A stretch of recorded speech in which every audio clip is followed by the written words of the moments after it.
Hello again, and it's time for the fifth installment of Reader Questions. We've got three more questions this week. As always, we're going to start with some housekeeping. I had said I had an explanation for the boxes over yonder, and then I never explained last week, so I'll explain this week, and it's more detailed now. You see that stack of things back there? I've been stocking up on my paperbacks. Pretty soon I'm going to be re-establishing my storefront where I was selling those autographed.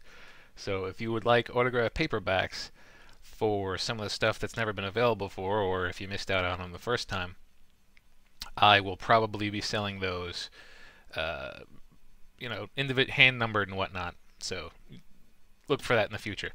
Also, I should mention a company called Zaptos, I believe. I should have checked this before. Yes, Zapdos Media offered to translate, well, bought the rights to translate the Book of Deacon into German. It's on the German version of Amazon right now, and it's actually at number 43. So if you're a native German speaker and would prefer to read my story, or you have friends who would prefer to read my story in German, it's available on Amazon's various storefronts under the name Der Ewige Krieg, which is the eternal or perpetual war. So it's doing quite well. Number 43 overall, not bad. But this is not Joe bragging times, this is Joe answering question times. So let's get to that. This is via YouTube. The question is, are there more Deacon books to come? If so, will there be any on Ivy or the story behind Min's mother? Perhaps Ivy's past life links into Min's mother. So, yes, there will definitely be more Book of Deacon stories. Probably I'm going to start writing the next one January or so. It depends on when I finish the wrap-up for NaNoWriMo, which I've finished the 50,000 words, but not the plot of. What will it be about? I don't know. Probably, if people like The Declarant Apprentice, and so far people are, it will be a follow-on from that. But there's also the often referred to and never really expanded upon unnamed second trilogy that's been floating around in its draft form. That might see the light of day next year. We'll see. More details on that if anybody's interested, but not right now. That wasn't the question. The question is, will there be more? More on Ivy's past life. I don't know if we're going to see too much about Ivy's past life, and we may as well. I mean, Min's mother is not a tremendous amount to be said for Min's mother. Well, it depends. There's actually 3 characters named Min over the course of the series. So it depends on which Min's mother you're talking about. Right, so that's the first answer. Yes, more Book of Deacon stories on the way. Not entirely certain when or what, but definitely yes. Okay.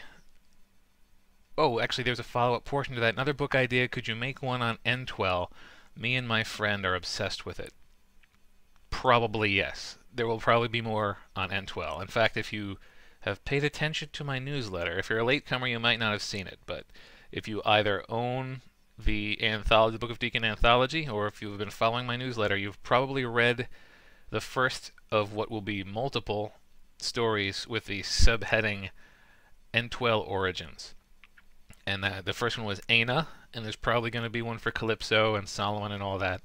So I haven't written those yet, but probably we're going to get a lot more N12 in the future. Second question. This one's from Billy on the Facebook fan page. Any chance of an audiobook version of either The Rise of the Red Shadow or The Declarant Apprentice in the works? Also, could you add your thoughts on the audiobooks and the audiobook process in your next video? Thanks. Good question. This is a person who has noticed that I have all of the full-length novels of the Book of Deacon, plus one of the novellas, except I don't have The Declarant Apprentice and I don't have The Rise of the Red Shadow. Here's the details with that. A company called Tantor Audio asked for, or purchased the audiobook rights for the Book of Deacon trilogy. And they released it, and it did okay, but not good enough that they wanted to pick up the rights for subsequent or preceding books. So I've since moved on to a company called Books in Motion, and they will be handling the audiobooks for the non-Book of Deacon stories, mostly Big Sigma and Free Wrench. But because the trilogy was already taken by Tantor, Books in Motion didn't want to take anything within that series because the center portion of it is published by a different company. So the question is, who will make my audiobooks for those two stories and any subsequent Book of Deacon stories? The answer could be I could make them, and by that I mean I will have them produced. That's what I did with Jade. It will be very expensive because those books are going to work out to be around 14 hours long each, and you pay these people by the hour, by the produced hour usually, and that means we're talking like $5,000 per book, which is doable, but they're not huge earners for me, so it's hard for me to earn that money back. We'll see though.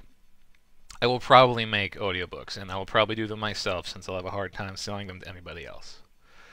Audiobook process. There's two ways to go about it. You can do it yourself or have other people do it. If you're doing it yourself, the easiest way is ACX. It's Audible Creators Exchange. It's just acx.com. You go there, and if you own a book, you say, I want to make this book into an audiobook. And then you open for auditions, and then people send in, you give them a little block of text, and they will narrate the block of text as though they were narrating the book. And if you like them, then you either pay them what's called a revenue split, which means that each of you make X amount of money off of each sale, or you pay them per produced hour up front. Well, I guess it's not up front because they need to know how long it is, but you pay them. And the issue with that is, it sounds great, oh, do the revenue split, that way it doesn't cost any money up front and everybody makes money in the end. Nobody wants to do that because most audiobooks don't sell, so it would be a tremendously bad investment for the talent doing the performance to do revenue split. So they don't like that, so generally speaking you pay yourself. The other way that it happens is somebody buys the audiobook rights, and then you get paid a small royalty for each sale, and they handle all the production, they handle all the costs of the production, and usually they'll give you an advance for it, and then once you earn past the advance, then they'll pay you per book sold. So that's how audiobooks work. And one more question. This one's from Jesse. I believe this was on the Facebook fan page. And this one requires the spoiler hat. And I was told that I made a bad choice. I was told by someone close to the... Alright, someone who is currently upstairs. I made a bad choice with the spoiler hat, so I'm bringing in a new spoiler hat today. And here we go. So,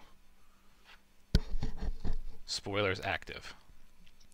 The question: last week you mentioned a plot hole that you closed with a few sentences. Could you tell us what that was? Better yet, could you give us the sentences and work it out on our own? I'm not going to give you the sentences because they're scattered across book 2 of the trilogy. It would be hard for me to track down specifically where the change was made, but here's the gist of it. There's a point in book 2, I believe, where Miranda purchases the mine on behalf of Lane for reasons which are clear if you've read the story. And afterward, they find out the Northern Alliance army is on the way, and they need to make their escape. And they end up heading out into a field, and they get caught in a blizzard, and then Tregora shows up, and then Miranda is captured. She allows herself to be captured. The plot hole in the story was, and it's small but glaring, they initially just ran off on foot and didn't get very far, and that's when they got caught. But the issue is they're at a mine, and it's described multiple times that there are horses and whatnot at the place, and for some reason they just left without using them.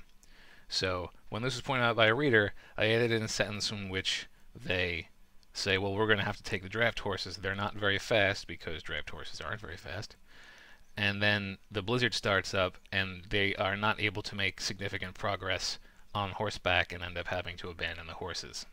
So that's the unsatisfying plot hole that was closed. And thus concludes my spoilers. So, That's it for this week. If you have any more questions, feel free to leave them in the comments, and if I get at least 3, I will answer them next week. Until then, so long. Thanks for reading.